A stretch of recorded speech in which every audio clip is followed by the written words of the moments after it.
This is a Man's Monday. I'm Ed, Rodney, and Jabari. And we're going to talk about, what are we talking about, Rodney? We said we're going to talk about getting back.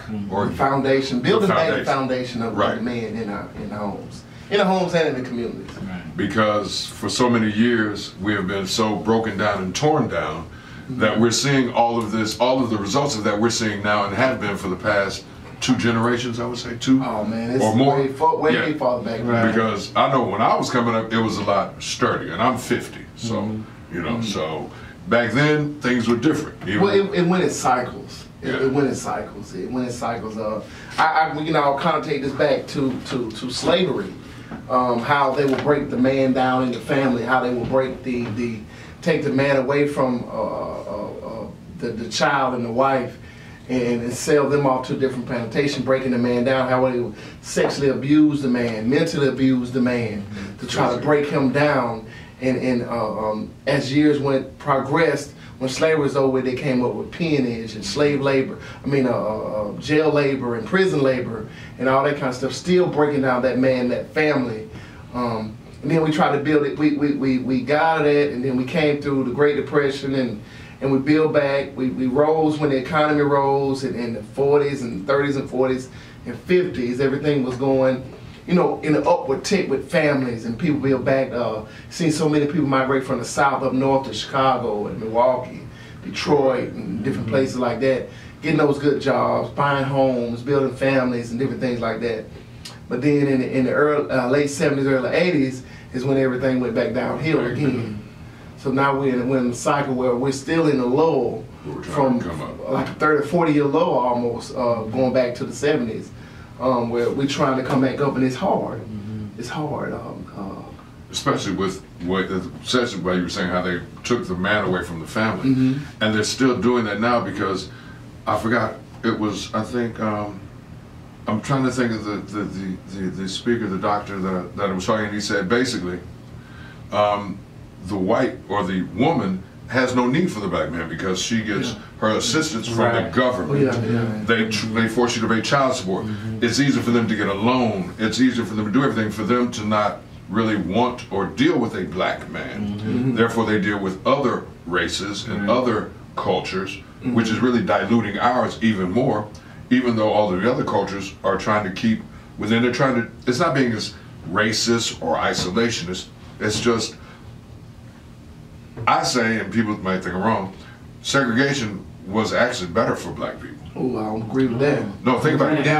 In this way. No, in this way. Before, we all wanted to be part of something. We had our own.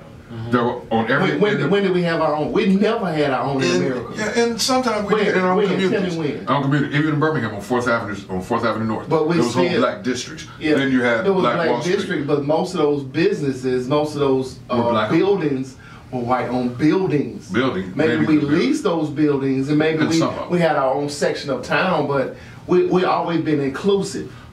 Inclusive in some point. Really, I feel like we should be inclusive. Right, we should be inclusive, but we should also, I look at it, we should have our own, because right now, if you need, how easy is it to find a black doctor or black things, whereas black banks. Well, my dentist is black. What about a black bank? Black. Do we have any black banks? My banker is black. The banker, but the bank itself, because we had our own. But how can you say that's a white bank? How can you say white bank? You don't know who owns that bank. Shareholders own that bank. Okay, but most of the times there weren't a lot of black ones, but the ones in the black community. Back then, yes. I'm not saying no, but back then we had our own. Everything was the community took care of itself. It policed itself. It raised the children ourselves. They weren't all in the court systems, in jails. Kids were raised by the neighborhoods, and we were a community, and that's been broken down even more. I don't think that's okay. I'm getting the segregation word. No, I'm not, okay, I wasn't not totally segregated. We were better off when we were a community. Yeah, we still had that community, but what we need to do is go back to the way we worked as a community together. Right. And that's rebuilding it. Yeah, we gotta rebuild that community, because, like you said, I remember when I walked down the street and did speak to Miss Ruth, she would tell my grandma, and my grandma would pop me or something like that. I remember when I walked past Miss Isaac's house or did something, they would call my grandma and say, hey, your grandson did this, grandson did that. Nowadays, you call somebody, you might get jumped on. Right. You know, because they know how to raise their children. We need to go back to those principles, those values. How do you see we going back to that? We have to start with the people that are raising their children now, because obviously that's where we fall off. The younger parents now, and those parents, like say from the 80s and 90s, the single parents. Nothing wrong. Give all props to single moms and single parents. But even in a popular song, it's not easy to raise a man, and a man is better apt to raise a man than a woman raising that man. So that, I mean, and that's a foundation, because if the men were taught the way I know I was, hey, you have a family, you take, it's not a, you are the one that has to take care of the family, provide and make sure they're good. Now if the woman helps, contributes, that's all fine, but you are to do it. Nowadays men will sit around and let a woman pay the bills, just sit at home and lay on their butt. No, because that's the way it's raised by that woman. Yeah, it's the way it's raised. See the absence of the man to teach him to get out and get his own. So we have to start somewhere with that, with addressing the young men to let them know how they are supposed to act. And I believe, and one of the things that first attracted me to you all, mind changes, because we have to change the thinking. Because once we change the thinking, then that will in turn help change the actions. And then once we do that, then we're on a better start. But how we exactly do it, I don't know. My thought process is you have to break the community down into sections. You have to break it down into fractions. The ones that's undereducated, the ones that's underserved, the ones that's underemployed, the ones that's thought process not where it need to be. You have to break those fractions down and put resources in those places, not only to help those in that community, but build those in that community. Not give them assistance, but you have to uplift, and we have to give them opportunities, put more opportunity, more resources, and we have to start with the little babies. We gotta start with the pre-K, kindergarten kids. We have to start with them and build them and grow them, so when they graduate high school, going to college, their foundation is already set for them. They know how to be a man. They know how to be a young lady. They know how to do things, because I can't think of the quote where it says it's easy to fix a man and it is to fix a broken man. I can't think of the quote, the exact quote. You heard that? So you can't fix, you can try, but it's hard to fix something that's already broke. So what we have to do is work on those things that's not broke. And you get it, and you actually, if you affect it before it gets to a point of breaking, it's a lot easier to fix. You have to get that. You have to start with those little kids. But don't you think that maybe some of the those parents are so much younger these days than it was when we were going, like, when I was growing up, I'm sure like all of us, my grandmother was in her 60s when I was born. Now grandmothers are 32, 30, 32. 32 to 40, so I mean, it's almost like you're doing double duty. You're almost like you're working on the kids, the younger, and then mom and dad as well. And we always had young mamas, young grandmas, but it's more prevalent now. Right. Because we can see more of it now because of the social media age and technology. We can see more of it now. But we always had that. But my thing is, back when we was in school, we had sex education, we had VOAG, we had home economics, we had these courses that taught us skills, but we had stuff at home that was teaching us, and they reinforced it at schools, they reinforced it again at home, and now we don't have those programs. We don't have those programs where you come in and they gave us condoms.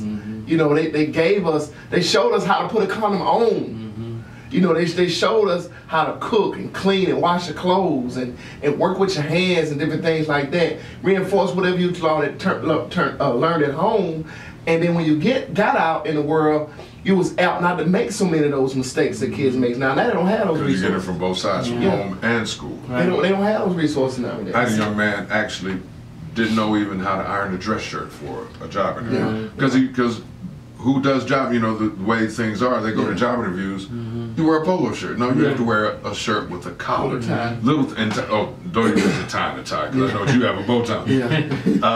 I would say How many brothers were taught how to tie bow ties? Not many. But our parents, they knew. They were taught about polishing your shoes, just you know, to help build us up. Yeah. But we have to, like you said, we have to start with the kids nowadays because they're in their formative ages. But then, like you said, we had it at school, and then it was reinforced at home. Nowadays, you can do it. It can be at school, but it might not be reinforced at all. Because, like you said, true enough, with the young parents. I don't know. I had a mom and dad. It was two there. It was always my whole coming up. It was always mom, dad, grandma, grandpa. But nowadays it's mom, grandma, maybe stepdad, or maybe grandpa, and there's really no balance. There's no balance. Yeah, it's crazy, man. I tell you, the way these families are, it's so easy to mate. And I hate to say that, mate and leave. Than it is to stay there, because our young men don't have a sense of responsibility now. Because they weren't. They don't have. They weren't taught that. They don't have that sense of, I gotta take care of mine. I gotta do what it is, and be truthful. I didn't have that sense of responsibility. The military gave it to me. I didn't have it. I'm telling you, I had no positive man. And I struggle with it now, being a married man, 24 years. I still struggle with it. I didn't know how to love a woman. I never learned that. I never learned how to be a good husband. Because you weren't taught. Never learned how to be a good father. Because I wasn't taught that. You know, and get a little personal, but my stepdad and my mom fought alcohol, drinking. They didn't teach me nothing. My dad and my mom got divorced. I wasn't really in my dad's life for real like that. I wasn't taught that. My uncle was half crazy. He was an alcoholic sometimes. I wasn't taught how to be a man for real. So me growing up, I had to learn on my own. But when I went to the military, it taught me a sense of responsibility. So when I met my wife and got married, she had a son. I took that. That's my responsibility. Yeah, that's what you do. That's what you're supposed to. That's my responsibility. Now my kids, that's my responsibility. To take care of that woman. I messed up many times. I don't mess up with but it's my responsibility to take care of it. And these kids nowadays don't have that sense of responsibility. And it's sad. It's sad that you can tell them something that can actually change their lives, then they get home and their parents or grandparents or whoever they stay with, guardians, and tell them something totally different. Yeah. Because that's all they totally know. Different, yeah, and that's all they know. And they're passing that on to them because it's killing them. Yeah, and a lot of times because I traveled a lot. My parents were able to move around, so I got to see different parts of the country and different parts. So I was able to see different things, different ways of life. But for those that are, say, born and raised here, say in Tuscaloosa, born and raised on, say, the west side, or maybe in a less or more economically challenged area, what do? What do they have?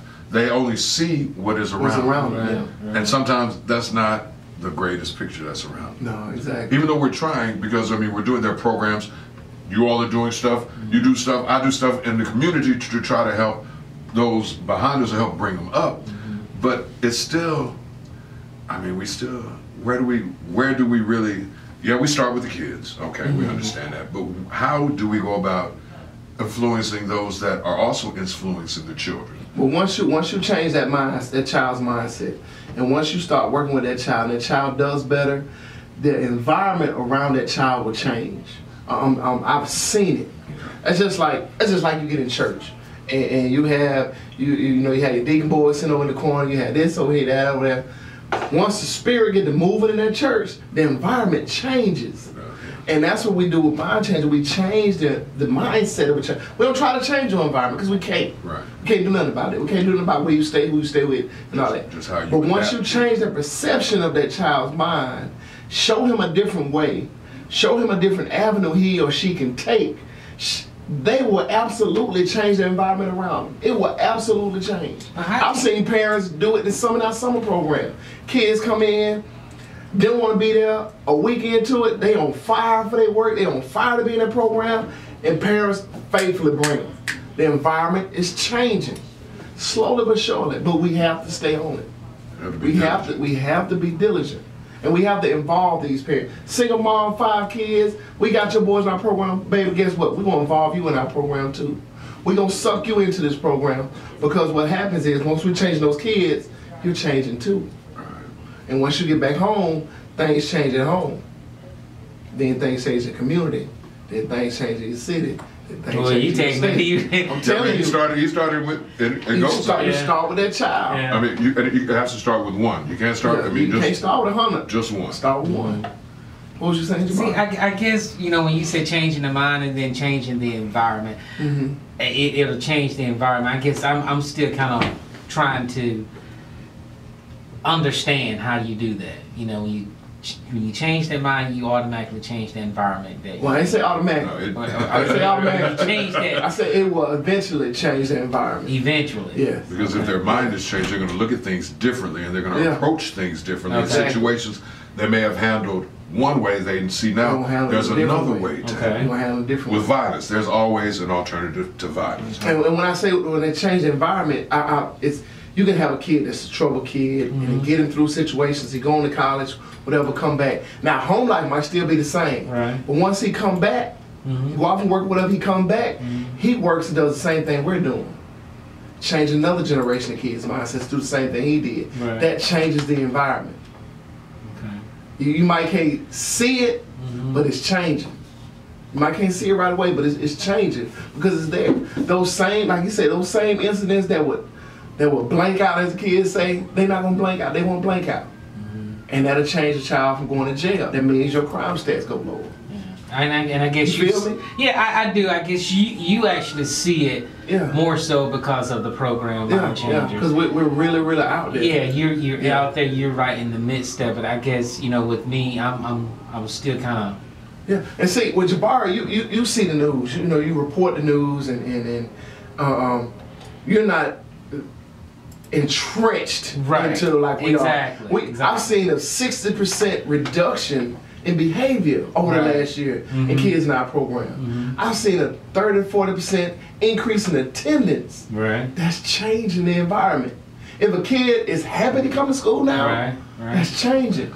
I used to love it. That's changed. Kids now, they don't care nothing about me. Man, I cried when I messed up my perfect attendance after 7 years. I ain't never had a perfect attendance. I cried because I broke my ankle and couldn't go to work. And I actually cried because I missed school. For real? Man. But back then, you wanted to go to school. Yeah. I wanted to go to elementary school, middle high school, ain't caring about for real. But kids now, they don't care about school. But now we're changing, hopefully we're changing the mindset that school is fun. You gotta make it fun. You gotta have the education. That summer camp, man, kids, I'm talking about, you never see kids that want to come to a camp where they gotta do math and reading all day. No. But these kids was like, the camp that started at 10, they was coming at 9:15. Mama said I just couldn't stop them. They want to come, and we gotta change the mindset of these little kids that want to do better, and I guarantee to change the environment. But the men building a foundation, our men are hurting nowadays. They're absolutely positive hurting. I'm talking about guys that have no positive male influence in their life, no positive role models, no outlook on life, and the only thing they see, like he was saying, the only thing they see is what's around them, and everything around them is dogmative hurtness, and that kills a young man. I don't see no way out of this. Because the only way out is I'm gonna try to sell a dope, or I'm gonna what you call it, drug myself to death. Right. So do you see a organization like your group, Mind Changers, or something very similar to that, getting into that environment? It's just hitting the pavement. Yeah, we do it all the time. We do it all the time. We do it all the time. We just need to get more people. Right. More people involved. Just like this morning we did with the schools thing at Bryan High School. Just to shake a kid's hand. Just say good morning to a child. Really? Can absolutely change that child's life. So what happened to Bryan? Because I didn't this morning we me and Cassie Lynette, we had just was talking the other day, was saying, first day of school, all the elementary kids, we had people at all the elementary schools greeting kids and stuff. And the high school kids, these are our leaders of tomorrow. And did we really think about them? So today we just showed of us, we had what, 20 people? It was like 15, 20 people show up, and we just greeted kids, car riders, bus riders. We got off the bus, walked them to class, walked them to wherever they was going for, the gym or whatever. Car riders, we opened doors, spoke to parents, spoke to kids, and they smiled and happy. It was like, wow. Most kids was like, wow, y'all doing this for us? It was crazy. Even the teacher was like, "What y'all doing? This is crazy." And you know, one thing like that, it can change a kid's life. You know, and when you have people, you know, kids look at TV, you know, whatever, commercials or anything like that, and they can see on the news, oh, I see this woman right here, Sonya McKinstry or Erica Grant, you know, who are elected officials, and then I see this guy right here, Jabari Pruitt, who does the news. And then when we're kind of sitting there, you know, when they pulling up, you know, and you know, we're greeting and we're saying something to them and their parents, it does, you know, set a tone where, you know, they kind of look, you know, and getting out of the car and smiling like, oh. And what was the first thing the principal said when we walked past her? When we walked into school? Yeah, when we walked into school. What she said? She said, when we going to do it again? Yeah. Oh, and next time y'all do it, let me know. Oh, we will. Definitely let me know. Cause, I mean, that's something, because just, I mean, being able to get out and let them know that somebody actually cares. We care about you. We care about your life. Because when we were talking about it, you know, this morning when we got ready to leave, and we were talking to Dr. Harper, and she said, you know, when are we going to do this again? And I threw out there, I said, you know what?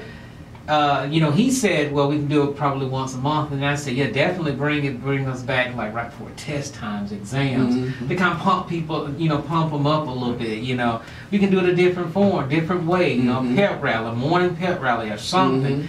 You know, and she got it. I mean, I look at her eyes, and she got just excited when I said that too, and it was just thrown out there. So I'm just like, you know, if that is a way of getting to the root of this right here, I'm all for it. I'm all in. Yeah, we got to do it. Because if we don't do it, who will? Right. Nobody else. If we don't do it, because nobody else gonna take time to come out and do that for majority African American school, majority African American community.